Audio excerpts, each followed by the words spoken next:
Good morning. This is Jaden Harloff, and this is my second empathy adventure of Always Alone / Never Alone.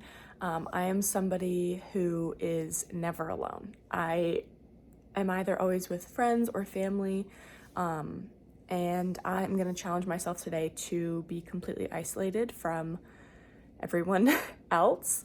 It is just after, it's almost about 9 in the morning, and I've gotten dressed. I'm gonna go on my morning walk, which I've been doing a lot, and it's always by myself, so that won't be much different. But I've told my family about this challenge, and I'm gonna be attempting to completely not see them at all, and if I do see them, run in the other direction and not interact. And so at the beginning, my thoughts are that I'm gonna probably feel really lonely. I think today's gonna be extra hard because it's actually a snow day for both my younger sister and my dad. They're both home.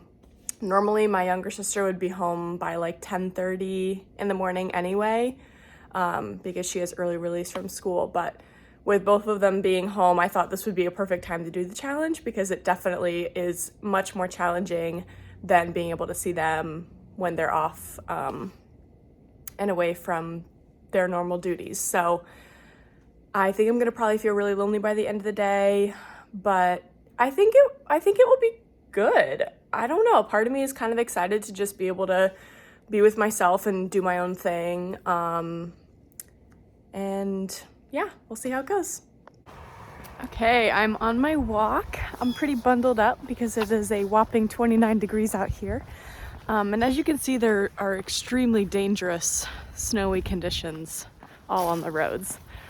There are a couple of snow patches in the shadowy areas, but for the most part, the roads are fine. So I don't know why my dad and sister have a snow day. I ate breakfast before this, so I ended up coming a little bit later on my walk than I thought, but so far I'm feeling good. I mean, it's pretty early in the day still, so I'm sure things might change later on, but I'm enjoying the time alone.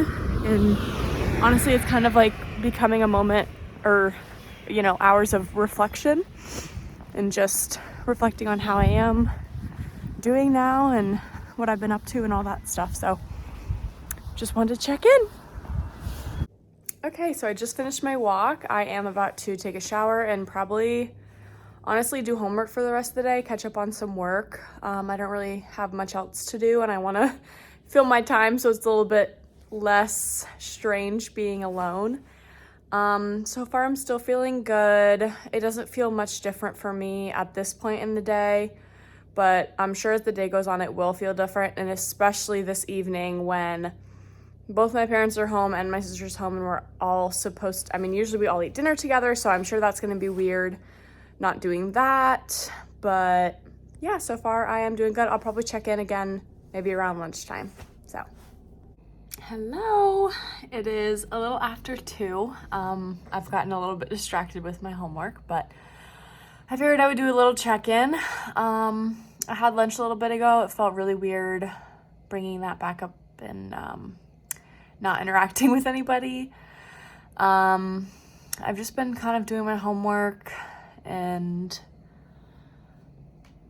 keeping myself busy.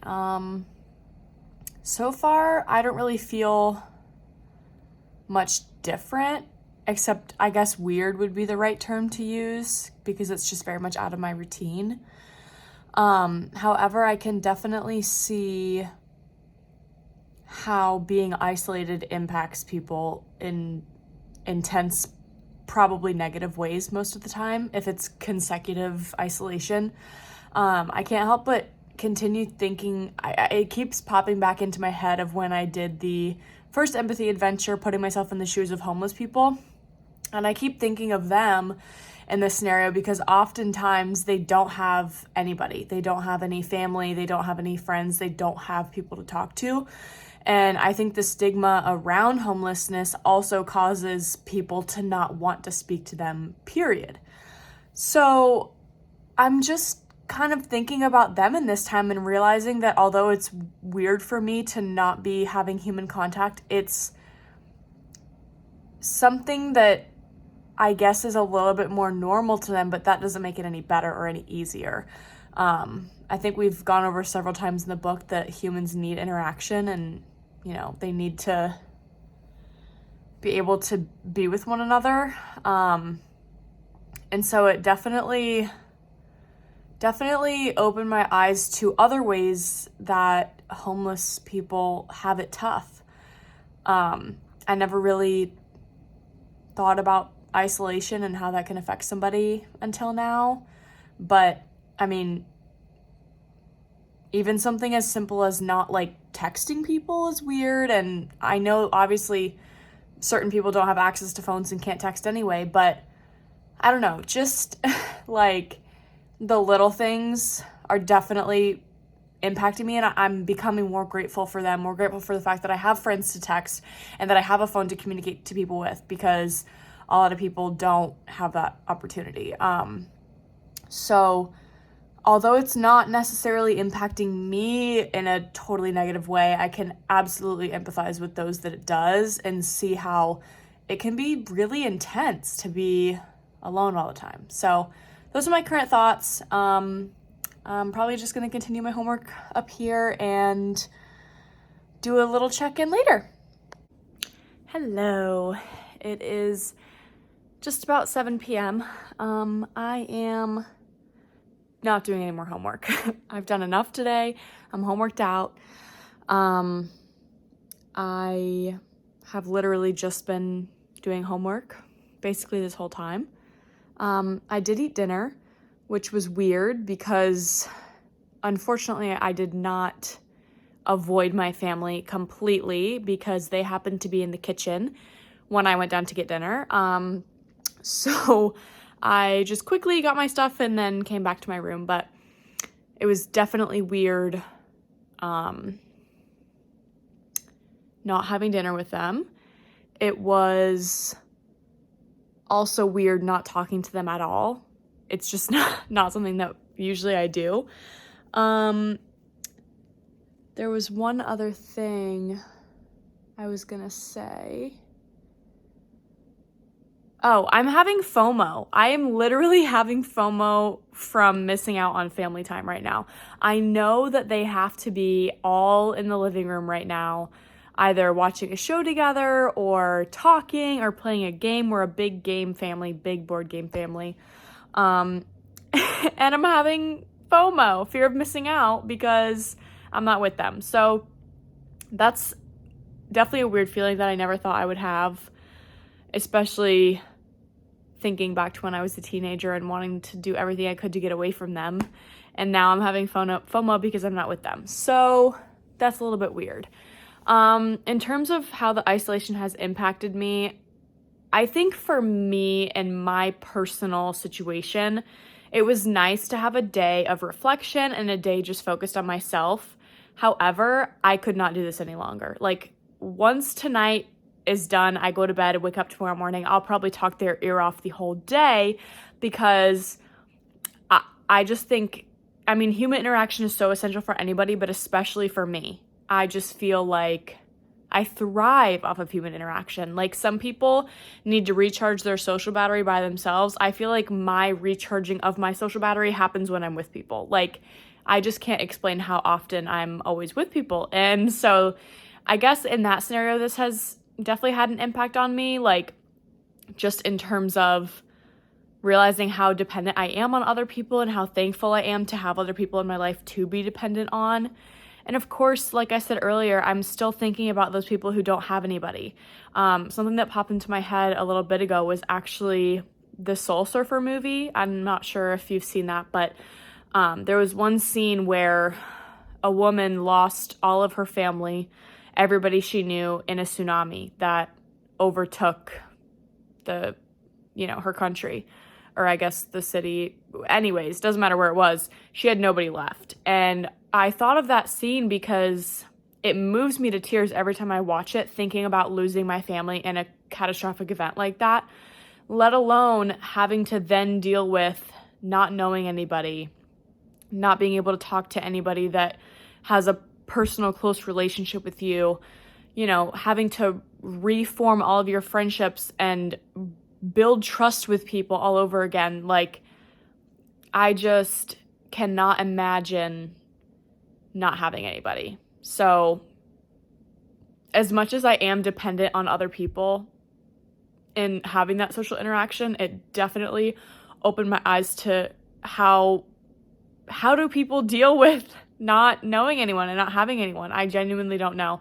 And it just, I don't know, it just opens up a place in my heart even more for those people, even more than I already had. So sorry, that was a little bit of a long reflection session. But yeah, I'm done with my homework. I'm probably maybe just gonna watch some TV, be on my phone, maybe watch some TikTok. And I guess I'll check in right before I go to bed. Okay, it is a little after 10. I've just been watching my show, being on my phone, just not doing much. I'll probably get ready for bed and go to bed within the next 30 minutes, probably. I'm really tired of being alone. So I have to wake up early tomorrow anyway, so I think I'm just gonna probably call it a night soon. But my overall thoughts are that I am leaving this with a renewed sense of gratitude for all my family and my friends. I'm so incredibly grateful, especially for my family every day. I thank God for them every single day. But it's just a different type of gratefulness when you don't have anybody to interact with. Yeah, so I think that definitely impacted me, and I already had some empathy in my heart for homeless people. That increased when I did the last empathy challenge, and now it's increased even more. And it just really hurts my heart to think about what they have to go through. So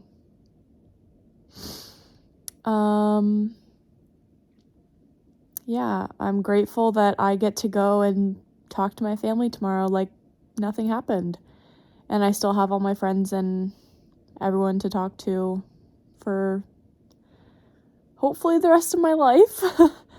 But yeah, I'm very grateful, and overall this was a good experience. I mean, I don't have any complaints, so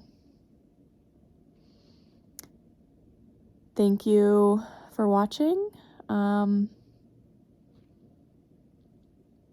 don't think I have any other closing thoughts besides I love my family, I love my friends, I'm extremely thankful, and this opened up a new perspective for me, so thank you.